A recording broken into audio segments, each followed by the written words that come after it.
नमस्कार, बुलेटिन में आपका स्वागत है। मैं हूं आपके साथ जीनत सिद्दीकी। हेडलाइंस के बाद बढ़ते हैं खबरों की तरफ। महिलाओं के कमीशन पर सुप्रीम कोर्ट का फैसला। नेवी में महिलाओं के कमीशन पर सुप्रीम कोर्ट सुनाएगा फैसला। महिला अधिकारियों के स्थायी कमीशन पर फैसला। सुप्रीम कोर्ट का आदेश मानने के लिए सरकार तैयार। तो बेहद ही महत्वपूर्ण आज का दिन महिलाओं के कमीशन पर आज का दिन बहुत ही महत्वपूर्ण है, क्योंकि सुप्रीम कोर्ट इस पर फैसला सुनाएगा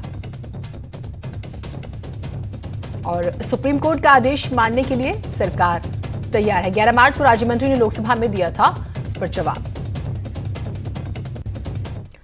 प्रयागराज से बड़ी खबर आ रही है। सरकार के अध्यादेश को हाईकोर्ट में चुनौती। Damage to public and private property अध्यादेश 2020 अध्यादेश की वैधता को दी गई है चुनौती। हाईकोर्ट के वकील ने दायर की है जनहित याचिका। कल हो सकती है मामले में सुनवाई। पब्लिक प्रॉपर्टी डैमेज करने वालों से भरपाई का अध्यादेश है ये, और इसी अध्यादेश की वैधता को चुनौती दी गई है। तो कुल मिलाकर ये जो पोस्टर वार शुरू हुआ, आप इसे समझिए कि सरकार ने पोस्टर्स लगाए उगाही के लिए, जिन लोगों ने समय पर जो है नहीं पैसे दिए, और उसके बाद मामला हाई कोर्ट जाता है, हाई कोर्ट संज्ञान लेता है, फिर सुप्रीम कोर्ट, उसके बाद सरकार को स्टेप्स लेने। फिलहाल ये मामला बढ़ता नजर आ रहा है।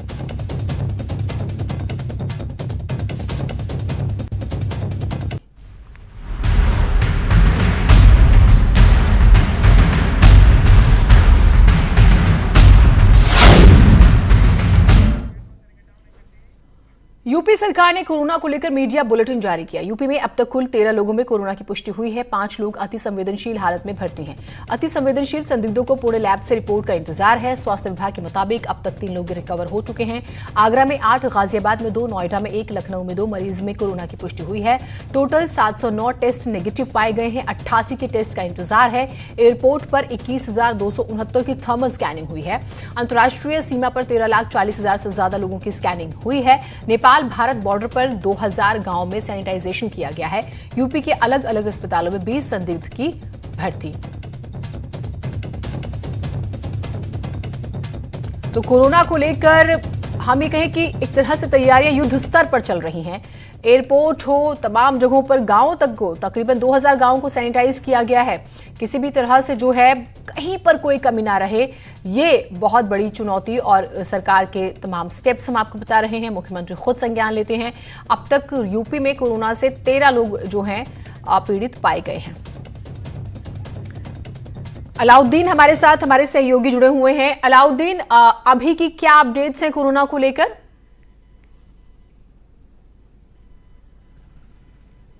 देखिए, लखनऊ में जितनी साप्ताहिक बाजारें हैं जो कि शनिवार और बुधवार को लगती हैं, उन साप्ताहिक बाजारों पर भी पाबंदी लगा दी गई है। इसके अलावा चिड़ियाघर लखनऊ का बंद कर दिया गया है। साथ में जिला प्रशासन और स्वास्थ्य विभाग ने रिक्वेस्ट किया है कि जो लोग शादियों में बड़ी गैदरिंग करने के प्लान कर रहे हैं वो गैदरिंग को थोड़ा छोटा रखें, क्योंकि थर्ड स्टेज लखनऊ में आने वाली है कोरोना की। मेडिकल साइंस की लैंग्वेज में कहें तो फर्स्ट और सेकेंड लैंग्वेज जो स्टेज है, जब जिस देश में ये वायरस फैला है, फर्स्ट स्टेज उसको मानते हैं। सेकेंड स्टेज उस देश से कैरियर के माध्यम से दूसरे देशों में घुसने को मानते हैं, यानी कि क्योंकि अब कोरोना की पुष्टि उत्तर प्रदेश में हो रही है तो दूसरे स्टेज में हम पहले ही दाखिल हो चुके हैं। तीसरे स्टेज उसको कहते हैं जिससे ये महामारी का रूप या लोगों में फैलता है। तो आप आंकड़े देखें हफ्ते दर हफ्ते तो लगातार बढ़ रहा है। तो ऐसे में हम तीसरा और चौथा स्टेज बहुत ही क्रूशियल होगा और उसको जागरूकता के माध्यम से ही हम तमाम लोग रोक सकते हैं। तो ऐसे में जो पब्लिक गैदरिंग है उसको लगातार प्रतिबंधित किया जा रहा है। आने वाले दिनों पर इससे और ज्यादा कड़े प्रतिबंध लगाए जा सकते हैं, क्योंकि अगले 2 हफ्ते यानी इस महीने की आखिरी तारीख तक यानी मार्च का एंड तक बहुत ज्यादा इंपॉर्टेंट होगा। हालांकि सरकार का यह तो सवाल है, जैसा आप जिक्र कर रही थी कि मुख्यमंत्री खुद तमाम चीजों को मॉनिटर कर रहे हैं। अभी तक जो 5 हाई सेंसिटिव लोग जो है केजीएमयू में जो जांच रिपोर्ट आई है वो शायद आज शाम तक कहीं पॉजिटिव आ जाएंगे तो ये आंकड़ा करीब 18 के करीब पहुंच जाएगा। लेकिन अभी कहना कुछ जल्दबाजी होगी, लेकिन लोगों को जागरूक रहना बेहद जरूरी है, क्योंकि खुद से खुद का अगर बचाव नहीं किया जाएगा, और शायद इसीलिए WHO ने इसे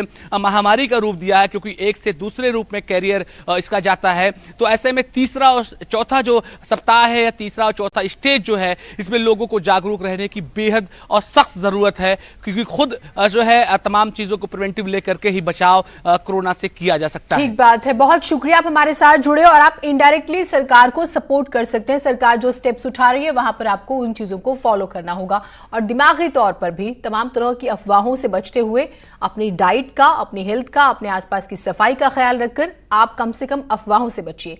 कोरोना वायरस के बढ़ते खतरे को देखते हुए प्रशासन एहतियाती कदम उठा रहा है। इसी कड़ी में आगरा में आज से ताजमहल बंद रहेगा। ताजमहल समेत सभी स्मारक और म्यूजियम आज से 31 मार्च तक बंद रहेंगे। पुरातत्व विभाग ने यह बड़ा कदम उठाया है।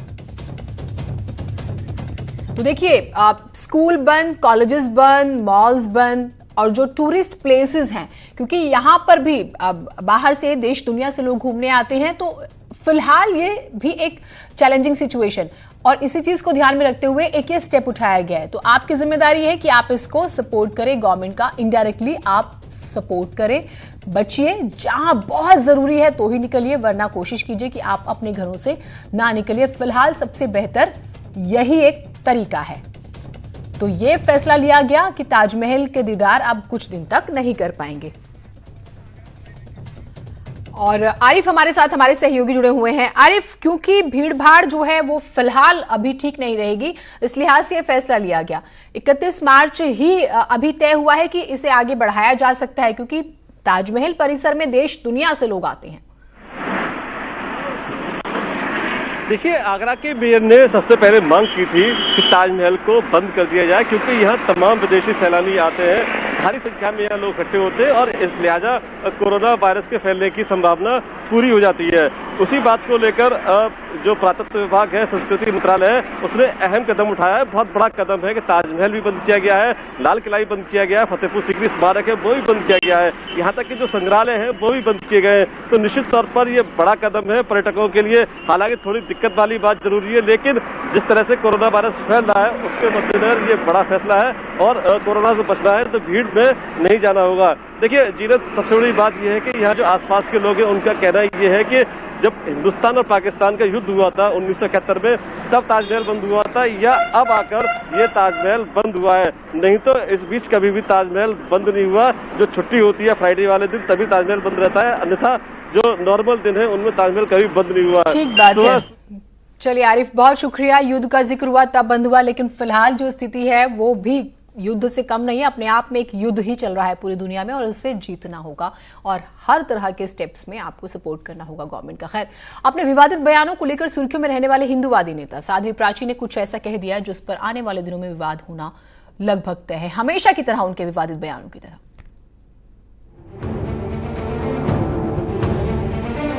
कोरोना को लेकर वैष्णो देवी और सिद्धि विनायक मंदिर बंद क्या किए गए, साध्वी प्राची को मौका मिल गया मंदिर मस्जिद पर बयानबाजी करने का। कोरोना की दहशत के बीच मस्जिदों और मदरसों को बंद करने की मांग करते हुए साध्वी ने कहा कि राष्ट्र हित में केंद्र सरकार जाति धर्म से ऊपर उठकर मस्जिद और मदरसों में नमाज पर रोक लगाए, क्योंकि कोरोना का संक्रमण जब मंदिर में फैल सकता है तो मस्जिदों में क्यों नहीं। जब हिंदुस्तान के अंदर मंदिर बंद हो सकते हैं तो धर्म और जाति से ऊपर उठ करके हिंदुस्तान की सरकार को हिंदुस्तान में जामा मस्जिद और जितनी भी मस्जिदें और मदरसे हैं जहां पर 5 समय की जो नमाज अदा की जाती, उन सभी मस्जिदों को बंद करना चाहिए, क्योंकि कोरोना फैल रहा है। कोरोना तो वहां भी जाएगा, जब मंदिरों में जाएगा तो मस्जिदों में कौन सा नहीं जाएगा। इस दौरान साध्वी प्राची ने कहा कि मुख्यमंत्री योगी राज्य में मस्जिद और मदरसे जल्दी बंद कराएं, क्योंकि यूपी में मस्जिदों तक कोरोना घुस रहा है हिंदुस्तान के अंदर, और विशेषकर योगी जी उत्तर प्रदेश में तो जल्दी बंद कराओ, क्योंकि ये मस्जिदों तक घुस रहा है, इसकी बहुत जरूरत है। इतना क्रांतिकारी तर्क देने के बाद साध्वी प्राची यही नहीं रुकी, बल्कि उन्होंने तो जानलेवा बीमारी को भारत में फैलाने का जिम्मेदार राहुल गांधी को ठहरा दिया। देखिए, वैसे तो ये राहुल गांधी ने फैलाया, क्योंकि इटली से आए। भले ही साध्वी प्राची के बयान का विषय तत्कालीन और मौजूद हो, लेकिन मस्जिद और मदरसे से कोरोना को जोड़कर उन्होंने एक नई बहस शुरू कर दी है। Bureau report, news 18। Corona virus से लड़ने के लिए नोएडा प्रशासन पूरी तरह से तैयार है। नोएडा में सेक्टर 39 में अस्पताल में कोरोना के मरीजों के इलाज के लिए तैयारियां की गई है। अस्पताल का जायजा लिया हमारे सहयोगी प्रीति ने। कोरोना वायरस से निपटने के लिए नोएडा प्रशासन पूरी तरीके से तैयार है। इस समय हम खड़े हैं 39 के जिला अस्पताल में। आप देख सकते हैं कि ये अस्पताल में पूरी तरीके से प्रशासन ने इंतज़ाम कर लिए हैं कि अगर कोई आपात स्थिति आती है और कोरोना वायरस के मरीजों की संख्या बढ़ती है तो यहाँ पर उन मरीजों का यहाँ पर इलाज किया जा सकेगा। आप देख सकते हैं कि जो अस्पताल है उसको पूरी तरीके से तैयार कर लिया गया है। बेड यहाँ पर लगा दिए गए हैं और जहाँ तक नर्सिंग स्टाफ और डॉक्टर्स का सवाल है तो वो डॉक्टर्स भी यहाँ पर जल्द ही आ जाएंगे। पहले ही सांसद महेश शर्मा ने कहा था कि हमने पूरी तरीके से नोएडा को पूरी तरीके से तैयार कर लिया है। जो हमारा अस्पताल जो नया जो बनकर तैयार हो रहा है उसमें हम कोरोना वायरस के जो पेशेंट हैं, जो मरीज हैं, उनको यहाँ पर रख के उनका इलाज करेंगे। और प्राइवेट और सरकारी अस्पताल जो हैं वो दोनों ही अस्पताल मिलके मरीजों का यहाँ पे इलाज करेंगे। अभी कुछ दिन पहले ही IMA ने भी ये कहा था कि जो डॉक्टर्स हैं, जो प्राइवेट अस्पतालों के जो डॉक्टर्स हैं वो यहाँ पर आके मरीजों को मुफ्त सेवा देंगे और यहाँ पे उनका इलाज करेंगे। देख सकते हैं यहाँ पे पूरे बेड लगा दिए गए हैं। 39 का ये जिला अस्पताल है। DM की अगुवाई में ये इस अस्पताल को तैयार किया गया है और यहाँ के जो CMO हैं वो लगातार यहाँ का विजिट कर रहे हैं और देख रहे हैं कि यहाँ पे किसी भी तरीके की कोई परेशानी तो नहीं है या यहाँ पे किसी भी तरीके की कोई कमी तो नहीं है। तो कह सकते हैं कि नोएडा पूरी तरीके से तैयार है कोरोना वायरस के मरीजों से लड़ने के लिए। कैमरा पर्सन नरेश के साथ प्रीति श्रीवास्तव, न्यूज़ 18 नोएडा। मुख्यमंत्री योगी आदित्यनाथ ने लखनऊ में स्वास्थ्य विभाग के अधिकारियों को चेताया है कि कोरोना को लेकर लापरवाही बर्दाश्त नहीं की जाएगी। देखिए रिपोर्ट। यूपी के मुख्यमंत्री योगी आदित्यनाथ कोरोना को लेकर एक्टिव मोड में हैं। मुख्यमंत्री दिन की शुरुआत में ही पूरी तैयारी के साथ स्वास्थ्य भवन पहुंच गए और व्यवस्थाओं का निरीक्षण कर अफसरों को निर्देश दिए। तैयारी के लिए बेहतर तरीके से अभी तो चल रहा है, इसको राउंड का फ्लो चलाइए, लेकिन इसको और भी बेहतर तरीके से आगे बनाने के लिए परमानेंट एक बार वो भी दिखा देंगे। कोरोना को लेकर कंट्रोल रूम के साथ तमाम इंतजामों की जानकारी देते हुए मुख्यमंत्री योगी आदित्यनाथ ने कहा है कि सरकार अपने स्तर पर पूरी तैयारी कर रही है और लोगों को जागरूक किया जा रहा है। जगह जगह हम लोगों ने बड़े बड़े होर्डिंग के माध्यम से कोरोना के बारे में जागरूकता, उससे बचाव, उसके उपचार, उसकी रोकथाम के बारे में, और ये जो लखनऊ में दिखाई दे रहा है यह पूरे प्रदेश के अंदर सभी 60,000 ग्राम पंचायतों में, 653 से अधिक नगर निकायों में, 1,58,000 से अधिक जो हमारे बेसिक शिक्षा परिषद के विद्यालय, माध्यमिक शिक्षा परिषद, उच्च शिक्षा से जुड़े हुए CMVC करके सबको अलर्ट मोड पर रखे हुए हैं ताकि किसी भी स्थिति से निपटा जा सके और कोरोना से सब मिलकर लड़ सकें। लखनऊ से न्यूज़ 18 के लिए अलाउद्दीन की रिपोर्ट। बिल्कुल, तो कोरोना की लड़ाई जाति धर्म से बहुत ऊपर उठकर सबको मिलकर लड़नी होगी। उत्तराखंड कांग्रेस के उपाध्यक्ष सूर्यकांत धस्माना कोरोना वायरस के संदिग्ध मरीजों के लिए बनाए गए आइसोलेशन वार्ड के अंदर पहुंच गए। नेता नगरी के चक्कर में धस्माना साहब ने अपने ही साथ खिलवाड़ कर लिया। देखिए, कई लोगों की जान भी दांव पर लगा दी। अब देहरादून प्रशासन उन्हें 14 दिन तक घर से ना निकलने की हिदायत दे रहा है। सियासत में नेता पब्लिसिटी के लिए कुछ भी करने को तैयार रहते हैं, चाहे उसका खामियाजा किसी को भी क्यों ना भुगतना पड़े। उत्तराखंड कांग्रेस के उपाध्यक्ष सूर्यकांत धस्माना सोमवार को कोरोना टूरिज्म पर निकले थे। हम कोरोना टूरिज्म इसलिए कह रहे हैं क्योंकि जहां पूरी दुनिया कोरोना से लड़ रही है, भारत में शासन प्रशासन अभियान चला रहा है, पंचायत से लेकर पार्लियामेंट तक कोरोना को लेकर लोगों को जागरूक किया जा रहा है, वहीं कांग्रेस के प्रदेश उपाध्यक्ष सूर्यकांत धस्माना को इससे कोई फर्क नहीं पड़ता। धस्माना जी कोरोना वायरस को लेकर बनाए गए दून अस्पताल के आइसोलेशन वार्ड के अंदर ही पहुंच गए। आइसोलेशन वार्ड यानी वो जगह जहां कोरोना के संदिग्ध मरीज भर्ती थे। नेताजी चुनाव प्रचार की तरह आइसोलेशन वार्ड में पहुंचे और लोगों से बात भी करने लगे। अरे नेताजी, अभी तो 22 के चुनाव में पूरा 2 साल बाकी है, तो ऐसे में पब्लिसिटी की इतनी क्या जरूरत पड़ गई कि आपने अपने साथ साथ कई और लोगों की जिंदगी जोखिम में डाल दी। फिलहाल आनंद फानन में जिला प्रशासन ने सूर्यकांत धस्माना को एहतियात के तौर पर 14 दिन तक घर में ही रहने के लिए कह दिया है। सोशल मीडिया पर पोस्ट कर खुद धस्माना ने इसकी जानकारी दी, लेकिन सवाल उठता है, ईश्वर न करे अगर धस्माना को इससे इन्फेक्शन होता है तो दूसरे लोगों तक इन्फेक्शन पहुंचा तो इसका जिम्मेदार कौन होगा। भारती सकलानी, न्यूज़ 18, देहरादून।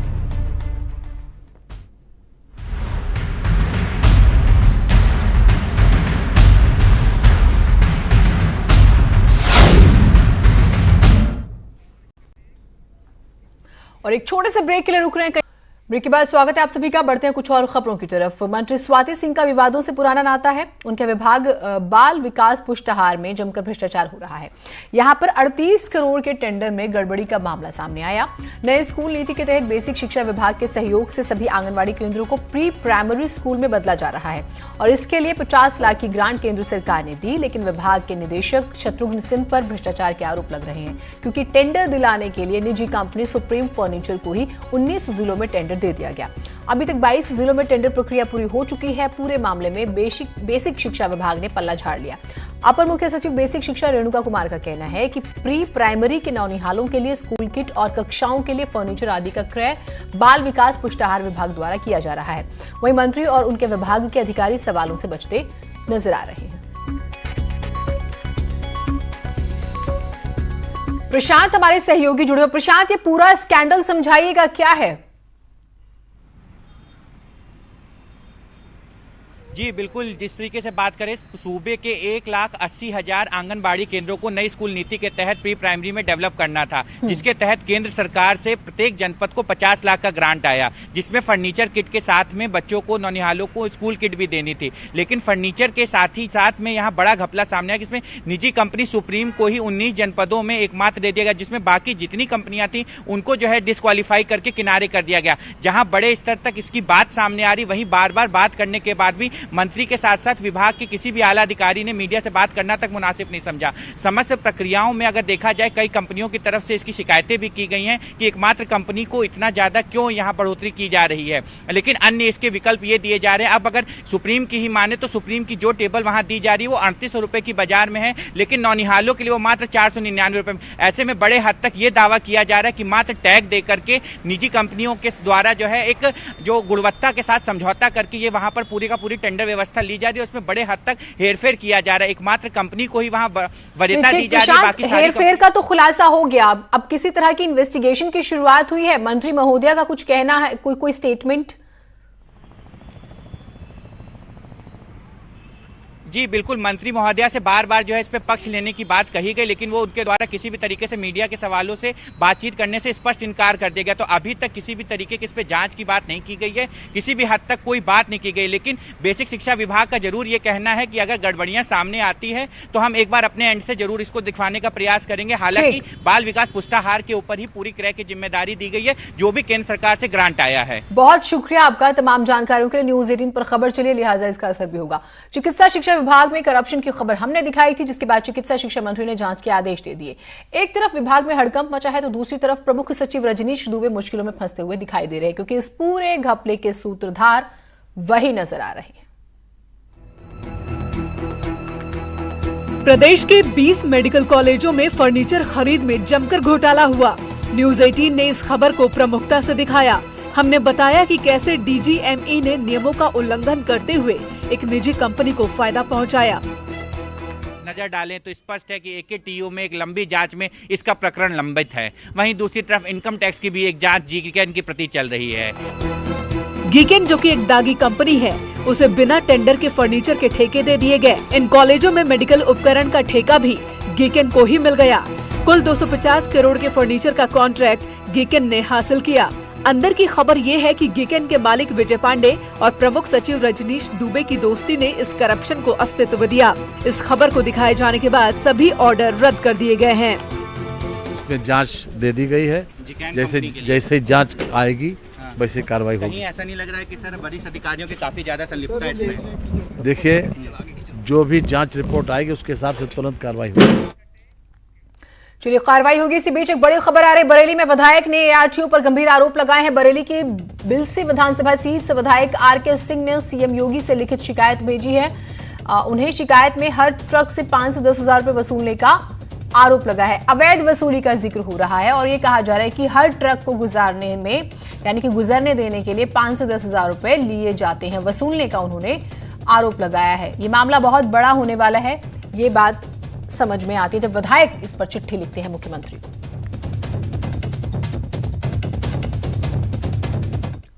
और इसी के साथ इस बुलेटिन में इतना ही। दीजिए इजाजत। नमस्कार।